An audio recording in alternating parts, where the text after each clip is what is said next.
Well, hello and welcome back, my friend. Man, this week I am joined by Agam Dhawan.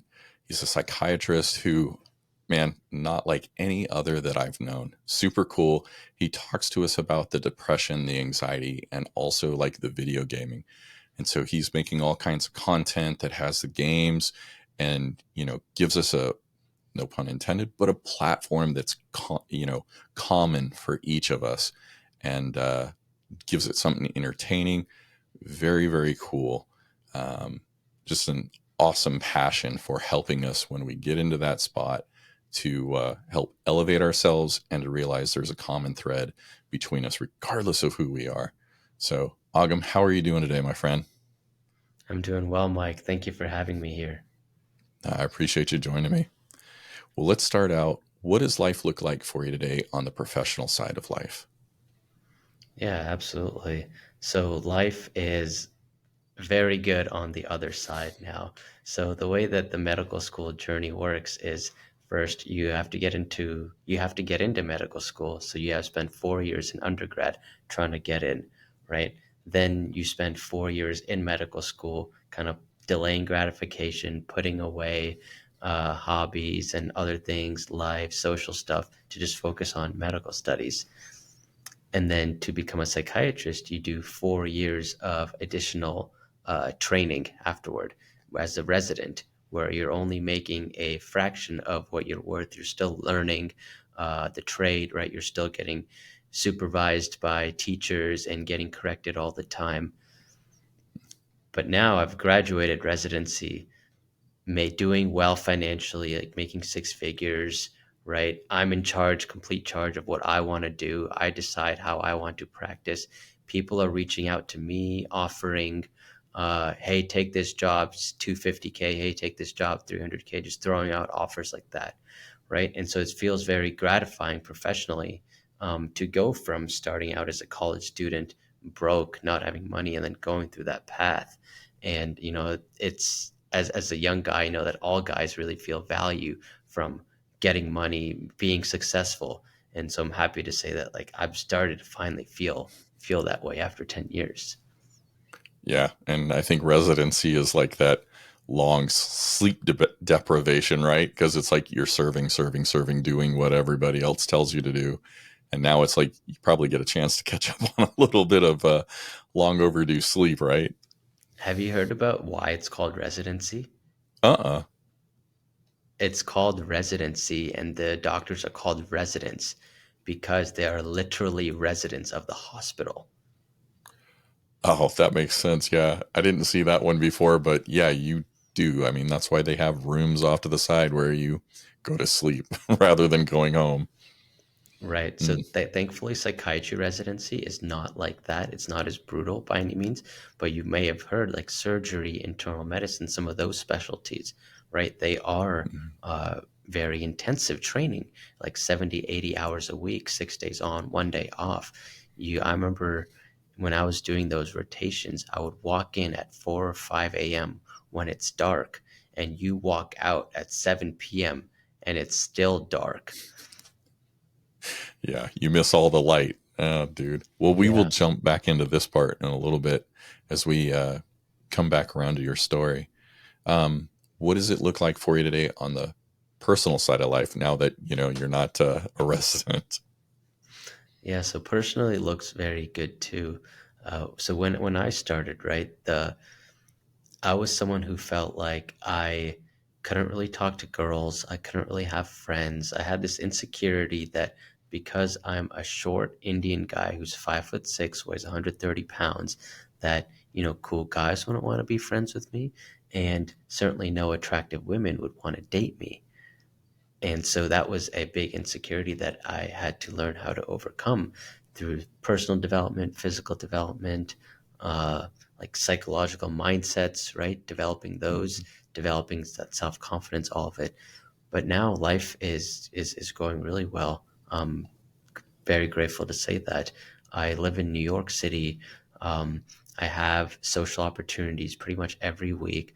I am into photography. I've gone into photography now. And so I literally do model photography on the side. So I've become involved in like that social circle. as well too. So like have a social event tonight. We have a pool party and photo shoot tomorrow. Have a Halloween photo shoot coming up, right? So it's been able to curate this social circle, and now I feel so grateful that like my past self took those actions uh, to get to this point. And it doesn't matter that I'm short or brown. That if I can do it right by taking the right actions forward, I know that other guys can do it too. Yeah.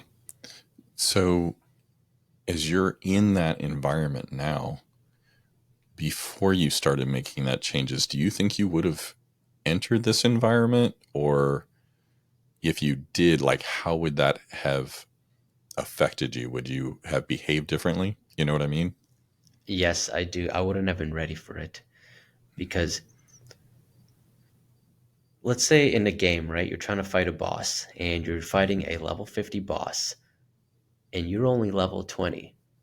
Well, all your attacks will not be effective. That boss goes and hits you and you've already lost half your health, right? You are not going to be successful even though you try again, try again, try again. Now, let's say you take a couple of years off, you level up, you come back, and now you're level 45 or you're level 50. Now the boss isn't so hard anymore.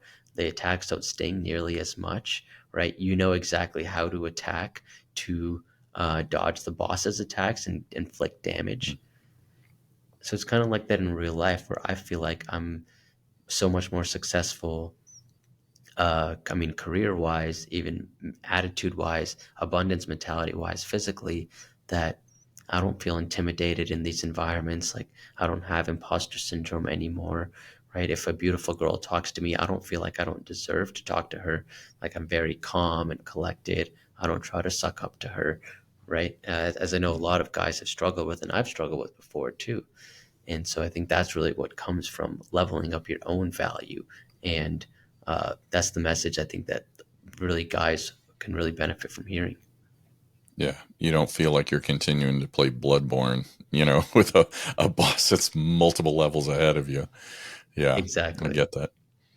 Um, so when you look back, like, where did those kind of thoughts and beliefs of, hey, I'm short, I don't fit in, like, the girls aren't going to be interested in me, the guys that are, the athletes wouldn't want to be friends, like, where do you see that kind of um, began to go from just like a thought to a belief? Yeah, that's a really good question, Mike. And it really speaks to how we internalize beliefs psychologically, right? And so, of course, I remember having this thought in sixth or seventh grade. I was an immigrant too, right? And so it started, I used to get bullied for my name. They used to call me Eggs and Ham, Sam I Am, Mm. egghead, like things like that, right? And so I was an immigrant, like in fourth grade. So I remember crying a lot because this one bully would call me that. And then as we would get older, I would start to see some of the athletes, exactly like you'd mentioned, that they would be doing parties and stuff with the attractive girls in our class, like seventh grade, eighth grade, right? And as young guys, like we're full of testosterone, like that's what we care about. Like I'm not trying to care about school, like I care about like impressing this girl, right? Like that's what we care about. And so I was like, I'm not getting invited to these parties. Get to high school, right? I remember the girl who had their locker next to me was a very attractive girl. I still remember her name. Her name was Morgan, and she had always this boyfriend who was like 2 years older, and they would make out in the locker right next to my locker. And I remember having such FOMO of thinking like, oh, I wish that was me. Like that, like that's not me. Like why can't that be me? Like I'm not the one who's getting any interest here, right? And so as I kept having these experiences, it cemented that belief more and more in my head because I saw visual evidence of it and had convinced myself that that was the case. And do you see that belief getting cemented? Did it then make a way for other lies and beliefs to come and, on the lacking side, right? Not that, hey, you're enough, but you're missing out, you're not worthy. Did other things come along with it and just pair up with that. Absolutely, right? That's why it's called the negative depressive spiral for a reason, is because you start going down the spiral. I remember one time I was sitting next to this guy in biology class, and he was one of, I guess, the cool kids, and they were having a party, and so he actually invited me to the party, but I thought that I was not good enough to go. I had another instance, so I never went. I had another instance my senior year of high school. I had just started to become a little bit more funny, getting a little bit out of my shell. And there was a girl who sat next to me in math class. And so she had written, or she had taken I guess she was flirting, but she had taken my planner and started writing something in it. So she wrote something in the planner and then like put it back on my desk when I went to the bathroom, and I came back, look at the planner, and I kid you not, it says prom question mark with a heart. Wow. I acted like I never saw that. Mm. What what went through your mind as far as when you saw that? Did you know it was her? And if so, I knew exactly what was happening. I knew it was her, uh, but I thought I was not worthy enough to go to prom with her. So legitimately, like I turned the page, or I started pretending like I was going to my math homework. I remember thinking that there's no way, like this must be some kind of joke, and if I agree to it, then I'm just going to get made fun of, right? Now looking back, I want to just go back and punch myself in the face, being like, what are you doing? You're an idiot. Like, shut up and accept. yeah. But back then, like that's the thought I had, and it really kind of speaks to how one thought kind of leads to another, and really Mhm. just how low self-worth, self-confidence we develop. Do you see that same kind of fear or unworthiness then continued along, like as you got into school and like continuing on in your education? Do you see like that continue to pretty much dog you and continue on? Yeah, definitely for a while. When I entered college, I knew that I had to change. Like, if I wanted if I wanted like the results that I wanted in life, then I knew Mm-hmm. that my behaviors and my actions and my thoughts had to change, right? And so I learned that from CBT, cognitive behavioral therapy. But I remember in college when I joined, I joined a fraternity, right? But for the first 1 or 2 years, I felt like an imposter. Like during that, like I was like, "There's no way that these guys actually want to hang out with me." I would skip the parties a lot of the times because I'd be like, "Oh, I don't feel comfortable there." I would skip football games and tailgates because I was like, "I'm not a football person. There's no way I could enjoy this. These guys are all loud and boisterous. I'm not loud and boisterous. There's no way that uh, I'm not comfortable here, right? So I Mm-hmm. would avoid that situation. So it definitely continued on for a while. And it was only until my senior year that, so I started living in the fraternity house. So getting complete like exposure to the whole situation, right? I'm there all day, every day. And I also became part of the leadership team. Like I was the scholarship chairman, so helping the guys raise up their grades and creating study plans and study schedules and stuff. And so what that really did was I started giving back, caring for someone that's not myself. It's not being so internally focused. I'm focused on helping other guys. So I started investing a lot more in them. And then by living in the house, everyone is around all the time.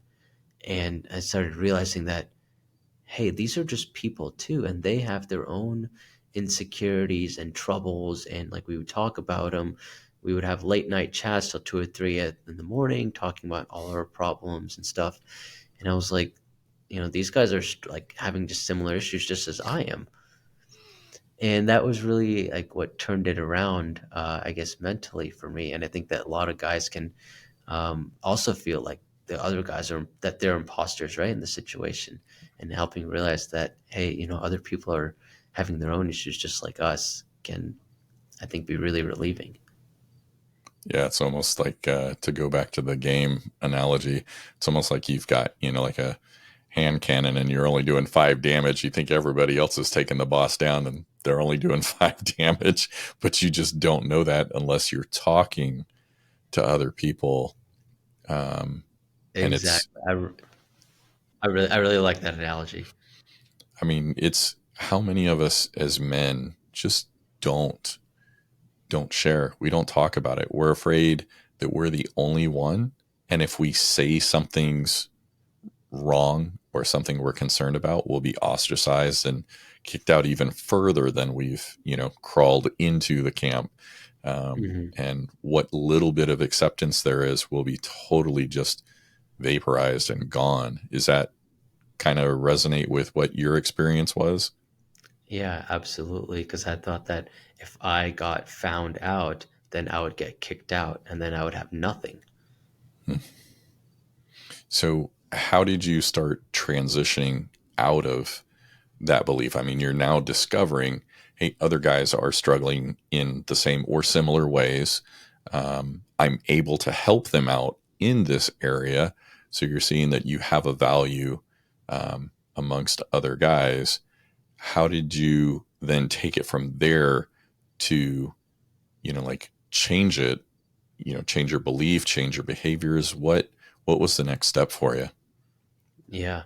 So I had that experience in my senior year of college living in the fraternity house. And I remember feeling how gratifying it was to give back to these guys who were in my position and then younger, because I did have value. I was one of the smartest guys in the chapter, right? Like I was able to kind of be part of it, yet still keep my grades up, still do all this extracurriculars to get into medical school, right? Whereas a lot of guys had 2.0 GPAs. So I had value there that I could offer to them, right? And that was really good for my self esteem, knowing that.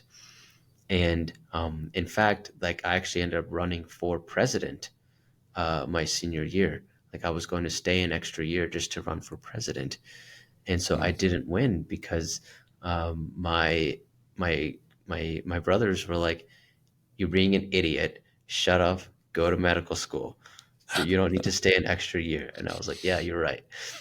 But I remember having that thought, right? And so Mm. now, kind of leading up to this, becoming a psychiatrist, starting to realize that, hey, like I have value here and I can give back to guys like me, guys who are younger than me, even guys who are older than me, who've struggled with similar issues that I have because I've gone through that kind of self growth journey too. And the time that I feel the most fulfilled is when I think about my younger avatar, my Colin, so to speak, and how can I help him not make the same mistakes and go through the same pains that I did.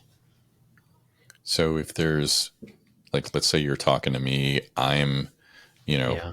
either not in that kind of environment, but let's say I'm just going through college without being, you know, let's just say I'm in the regular dorms, right? Yeah. Um, or, hey, I've moved on. I am now working in my career.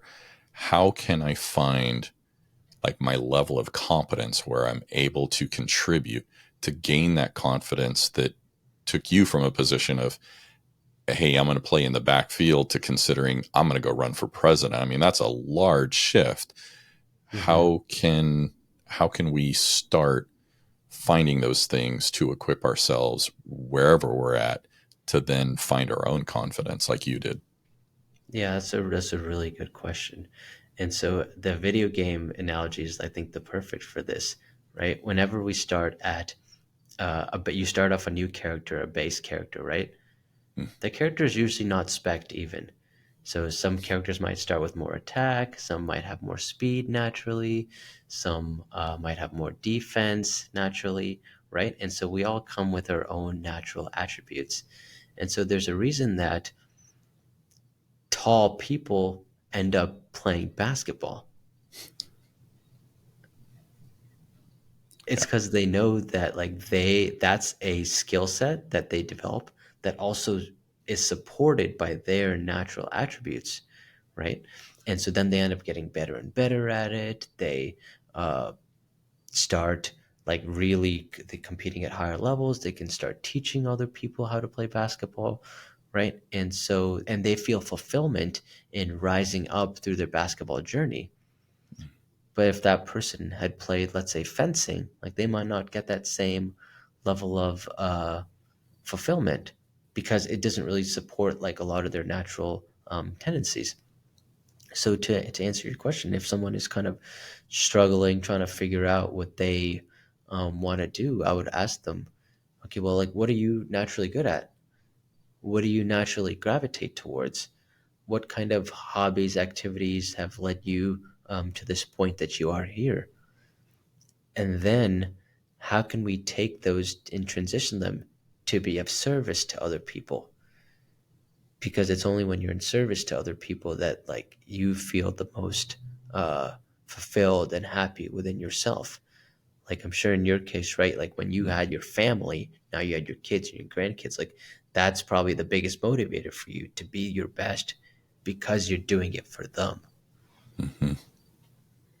So if I'm at that point and I go, hey, this is what I'm good at, and I Hmm. want to serve somebody, how would you encourage somebody to just say, hey, put your concerns of being found out, right? Of, hey, I don't want to be totally ostracized. How do you encourage somebody to put peace in that place, or just say, hey, step out courageously, even though you don't feel courageous, and give this a shot? What's the best way to do that? Yeah. So in mental health, right, we have this therapy. It's called exposure therapy. And the way that exposure therapy works is let's say someone has a fear of heights. You could just take them to the 50th floor of a building and then have them look out. That works in some cases, but you're very likely going to traumatize that person. But what if we took that person who's afraid of heights, we took him to the first floor, and then we had him look out, and then we took him to the second floor, and then we had him look out the balcony, their heart rate's pounding, but then we take him out to the second floor again, and then they've kind of calmed down. They're not breathing as intensely, right? They're not feeling like they're choking. And then they go to the third floor and the fourth floor and so on and so forth, right? And so anytime anyone is starting a new skill, there's we always have these thoughts I'm not good enough. Uh, People are going to discover me. People are going to find me out. But then mentally, you can tell yourself that, hey, this is part of the process, right? That's the thought, behavior, feeling loop, the feedback loop that's placed, right? That we teach in therapy. And so then once you start putting yourself out there, you're getting exposure, right? So that's the exposure therapy that's kicking in. And then you're also correcting your thought processes. And every time you have the imposter feeling, you can tell yourself, hey, this is part of the process. I'm still learning and I'm still growing. And I've caught it so far already. And I'm only going to keep on getting better and better from here. Gotcha. That's helpful.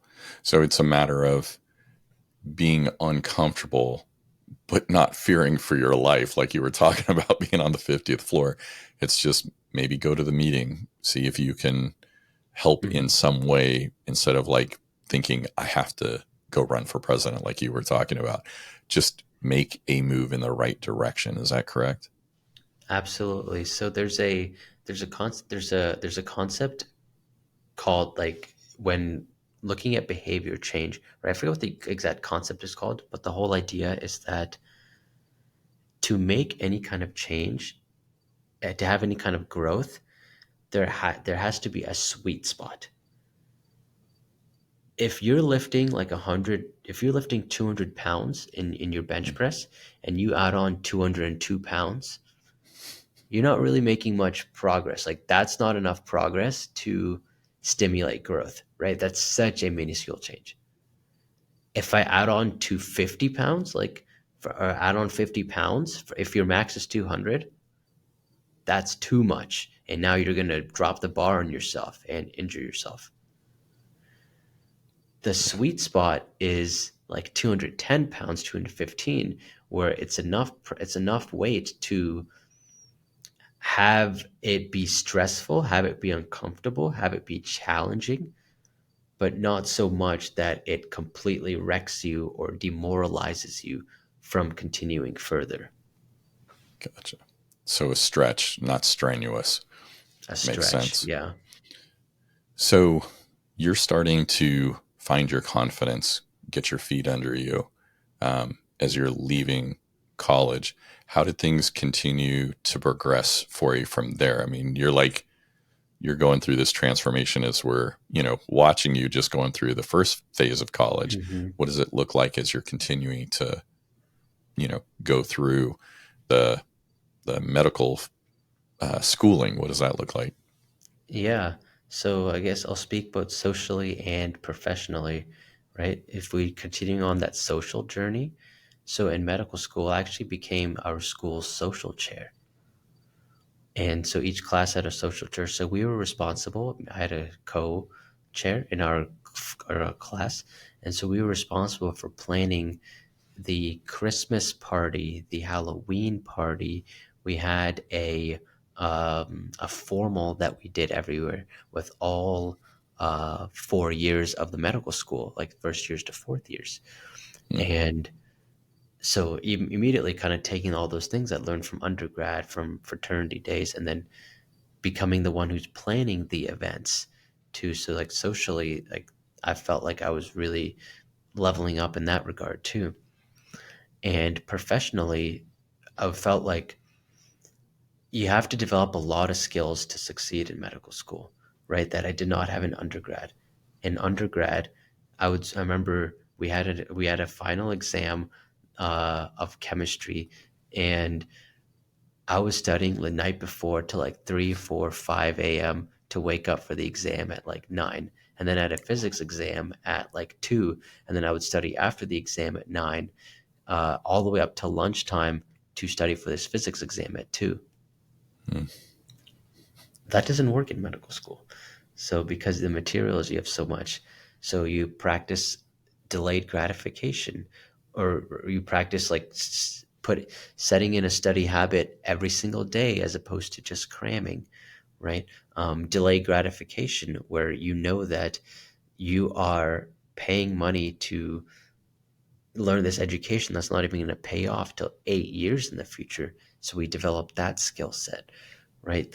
I mentioned the continuous, how to absorb information very, very quickly, a lot of information, which is a valuable skill to learn in real life, right? The faster we learn things, as I'm sure you know with like your podcast and stuff, the faster you can apply them, right? Which is a fundamental business rule.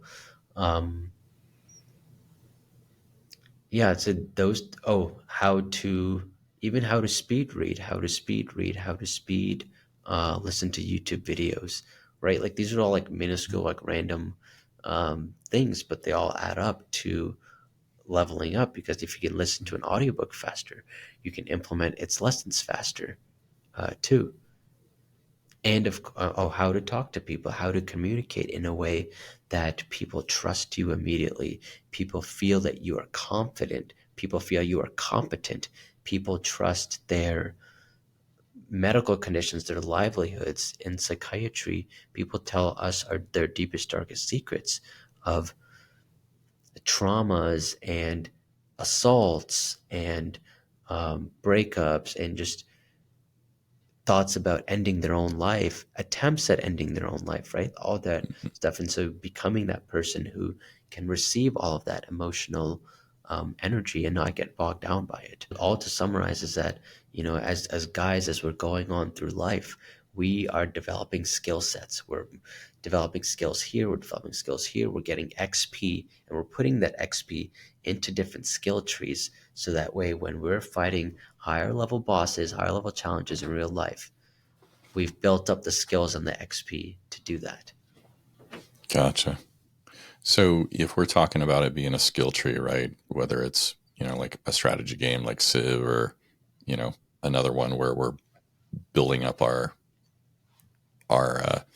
skills in fighting, right? Like a third Hmm. person shooter. What do you see as you take that analogy over to our lives?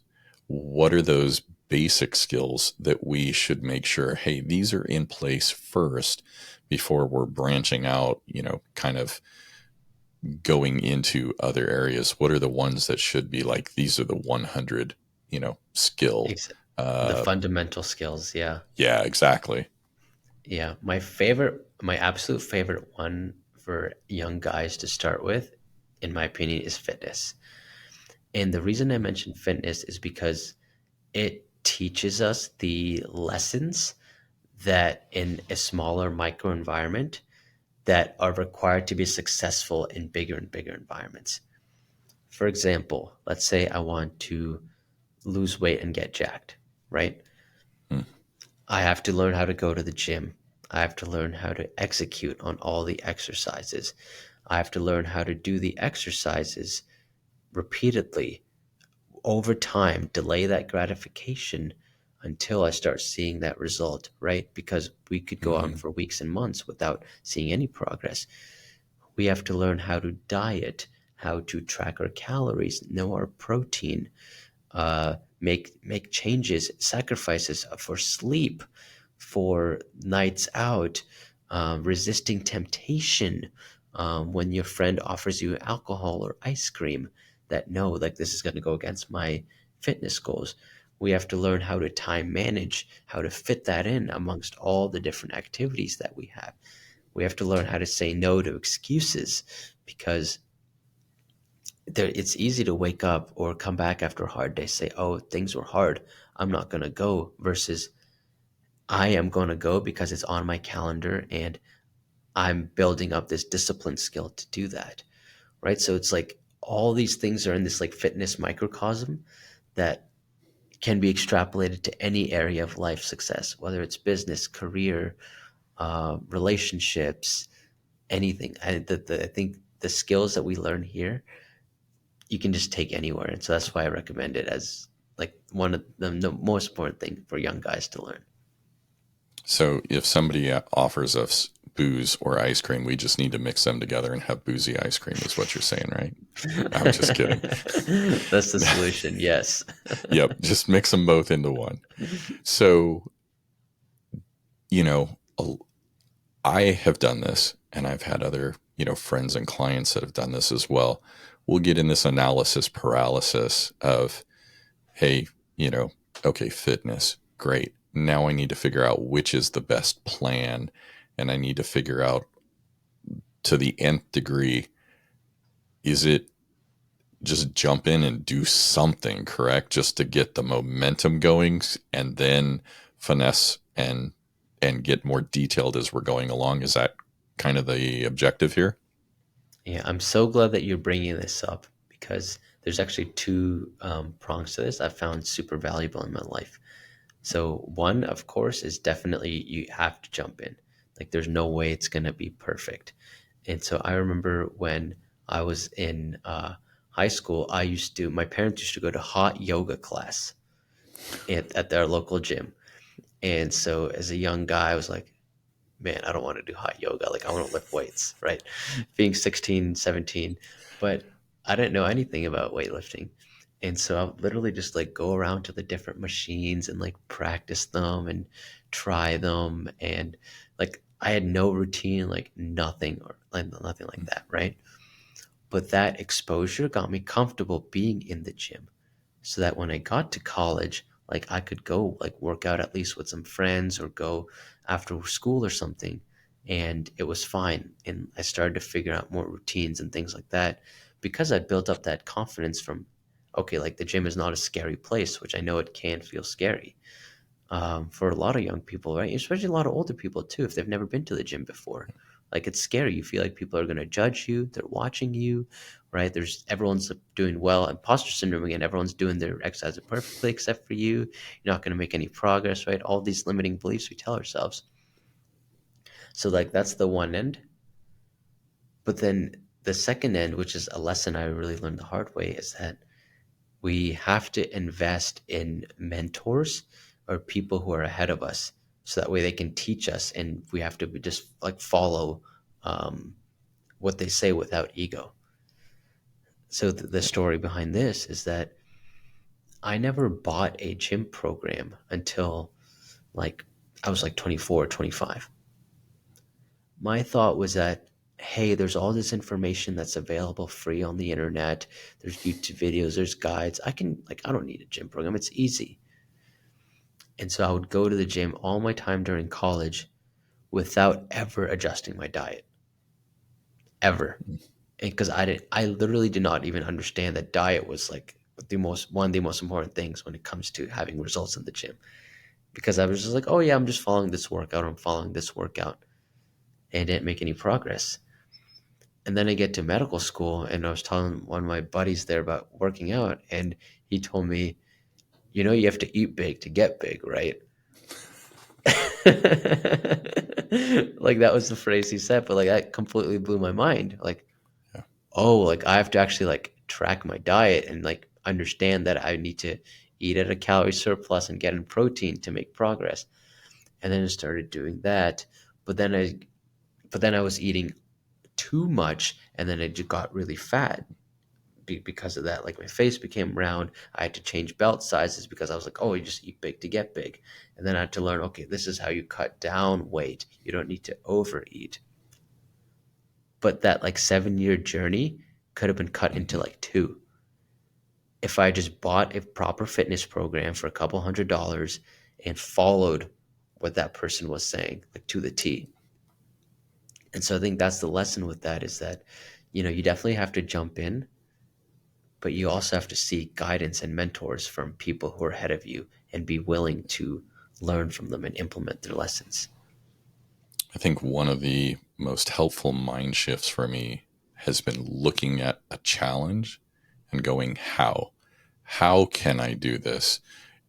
In, like if I don't have instruction in the gym, just like you were talking about, okay, I can find a fitness plan. I can, if you're going to like a Planet Fitness, they have trainers there. You just need to schedule it, right? Mm. You may have a friend that is, athletic and they're at the gym, being able to ask them. It's oftentimes we just look at it and go, I don't have an answer right now off the cuff, and we'll quit. Asking how puts us in a position to look for a solution, and they're often closer than we think, and there's more of them. So the fact of you talking about, hey, find a mentor, look and see, there's programs, there's all this kind of stuff that is pervasive throughout, a lot of the situations we'll face. And it's, just asking for help instead of being silent and just going through that, the challenge that situation faces. I find So, that in therapy, like half the work that I do yeah, is helping, just giving people permission to take action. yeah. Like if they want to do something, just telling them, it's okay. Like you can actually do it. So And then what is it in that we aren't giving ourselves permission? I mean, why is that block there that I need to come to you to have you give me permission instead of me going, "Hey, I'm an adult. I can go ahead and do this." What's the block? yeah, and so that really comes down to that self confidence that we were talking about before, uh, too, right? Just like we can go down the negative spiral of having a bad experience, having a bad experience, having a bad experience, thoughts kind of getting worse and worse and worse. We can also do the same thing upward too, where you have one positive experience that leads to another, that leads to another. You start working out once, and then you start working out a couple times a week. You start adjusting your diet, and then, oh, a couple months goes by. Oh, I've actually lost 10 pounds. Oh, I can actually see my biceps are bigger. Oh wow, now uh my abs are actually kind of showing now. Whereas like 3 months ago, I didn't have any of this. Over here, I needed to ask for permission. I needed to ask my older brother or my therapist, whoever, about going to the gym. But now I've proven to myself that I can do these things. I can do it. I can do it. And I'm having results here, right? Creating a positive feedback loop. And so now that I've created that positive feedback loop, my brain is, the dopamine is rewarding itself every time I'm becoming successful. And so now I'm at the point where it's like, oh, it's super easy. I can go to the gym. I can work out. Like, I know that I can do this. Oh, if I want to start my own business, yeah, actually, I can be successful. I crushed it in the gym. I could probably do the same thing in business. I want to do well on this test. Yeah, like I crushed it in the gym. Like, look, I lost like 20 pounds in like the last 4 months. I could probably get an A on this test. I could probably go to medical school. I could start my own podcast. So it's building up those wins slowly but surely. And then we start transitioning from needing other people's approval to now we start giving ourselves the approval and permission. So it almost creates like a validation that you're capable to give you that confidence to take on the next challenge, maybe more actively, right? Instead of so passively when you're lacking that confidence. Hmm. So once we've gone to the gym, um, as far as like the foundation of the skill tree, where could we move to from there that you would say, hey, these are things that we um, really need to consider including in our learning and our growth? Of course. And it's not just like we're just working at the gym and then everything else kind of falls away, right? Like it's all these things are being processed in parallel. But yeah, to definitely answer that question, I think one of the next things is social skills. Social skills, human skills, emotional skills. This world is run by human beings, other human beings. And if guys, we want to be successful, like we aren't going to get anywhere unless we have other people helping us, other people supporting us, other people guiding us, right? We talked about the validation at the beginning. Well, you have to be someone that people want to validate and support. And you do that by building social skills. You want to have friends, you want to have a girlfriend, whatever, a wife, a children. You have to have social skills. You have to be able to read their emotions, kind of understand how they're feeling, understand how to behave with them, how to speak, how Mm. to communicate, how to be silent when they're talking, so that way they feel safe and trusted around you, right? If you want to be successful in some kind of job you need, you have to know how to interview, which is a social skill. You have to know how to have that interviewer have confidence in you that you are the right person for that job. So like nowhere is we're not going to get anywhere in this world without having social skills. Like the days of the lone wolf are gone. Like this is we're a community and we've always been a community. And so I think the faster that young guys especially, right, because they're a little bit naive, understand that, the better their trajectory can be going up in life. So if like I went through a phase like this, you and I had talked about this before we started, Yeah. recording.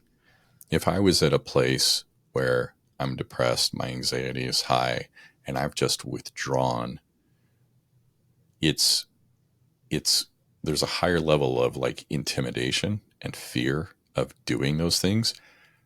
How can I step out in that um, without it, like let's say, like you gave the analogy of going to the second floor.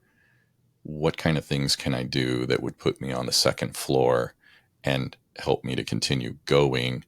That's not totally outside of like my comfort zone or going to kick my anxiety through the roof. Exactly. You bring up a really good point in that